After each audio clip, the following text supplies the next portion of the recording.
அன்றன்றைய அரசியல் சூழலை எழுதி கொண்டிருந்தவர்கள் மத்தியில் அன்றைய அரசியல் சூழலை எழுதியது மட்டுமல்லாமல் அரசியலின் தலையெழுத்தையே மாற்றி அரசியல் சூழ்நிலையையே பலமுறை மாற்றியவர் மரியாதைக்குரிய சோ அவர்கள்.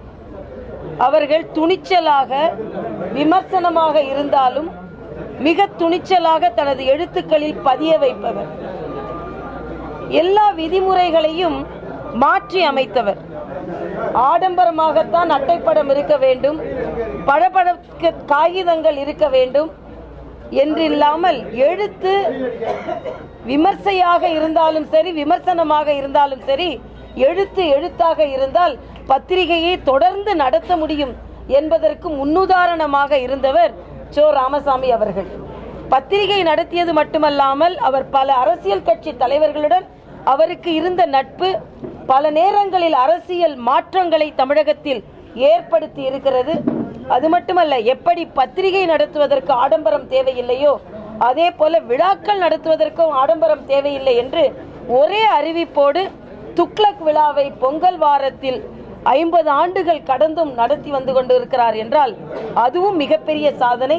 சிறுவயது பெண்ணாக அது கடற்கரையில் சீரணி அரங்கில் நடைபெறும் முதல் இன்று வரை அந்த விழாக்களில் கலந்து கொண்டிருக்கிறேன்.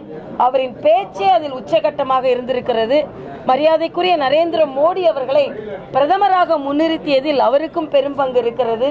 அதனால் ஒரு நடுநிலையான பத்திரிகையாளரை, பன்முகத்தன்மை கொண்ட ஒரு அறிவாளியை, ஒரு அறிவு தூணை இன்று பத்திரிகை உலகம் மட்டுமல்ல அரசியல் உலகம் இழந்திருக்கிறது. பாரதிய ஜனதா கட்சிக்கு இது தனிப்பட்ட இழப்பு.